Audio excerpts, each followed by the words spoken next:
Sama saudara-saudari yang terkasih dalam Kristus. Perumpamaan tentang bendahara yang tidak jujur yang disampaikan Yesus mengajarkan makna mendalam mengenai tanggung jawab, kesadaran diri, dan tindakan yang bijaksana. Dalam kisah ini, seorang bendahara lalai dalam tugasnya. Ia tidak hanya keliru dalam mengelola aset tetapi juga menyalahgunakannya, bertindak seakan-akan harta itu miliknya. Akibat kelalaiannya, ia menghadapi konsekuensi nyata, pemecatan. Namun, Yesus memuji sesuatu yang tak terduga dalam diri bendahara ini, yaitu kesadarannya akan ancaman yang dihadapinya dan kemampuannya bertindak cepat untuk menyelamatkan masa depannya. Yesus menyoroti kemampuan bendahara untuk melihat ke depan dan bertindak proaktif. Dalam menghadapi situasi yang sulit, bendahara ini berpikir, apa yang harus aku perbuat? Pertanyaan yang menandakan kepekaan dan tanggapan cepat terhadap krisis. Dalam ketakutannya akan masa depan yang tidak pasti, ia segera mengambil langkah, mendekati orang-orang yang berutang kepada tuannya dan mengurangi tagihan mereka, sehingga ia menciptakan ikatan yang kuat untuk masa depannya.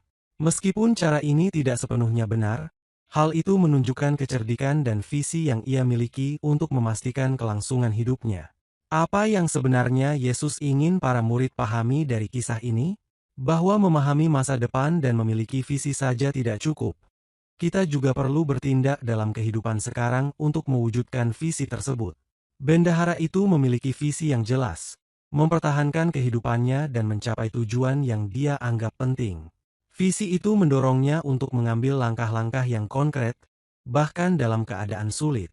Yesus menginginkan para pengikutnya untuk bijak dalam menggunakan setiap peluang, tanpa mengabaikan prinsip kejujuran dan integritas.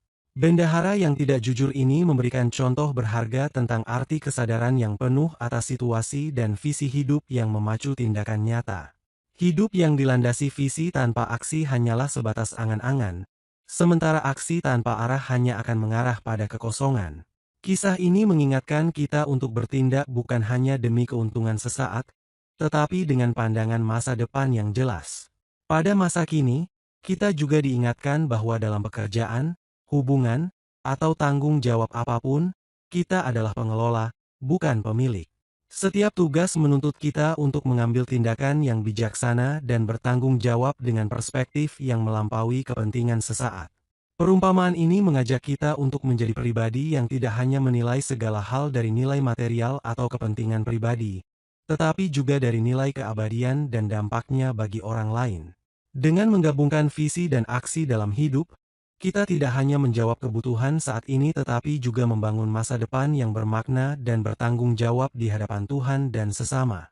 Semoga bacaan-bacaan hari ini dapat menginspirasi aktivitas dan kegiatan kita hari ini.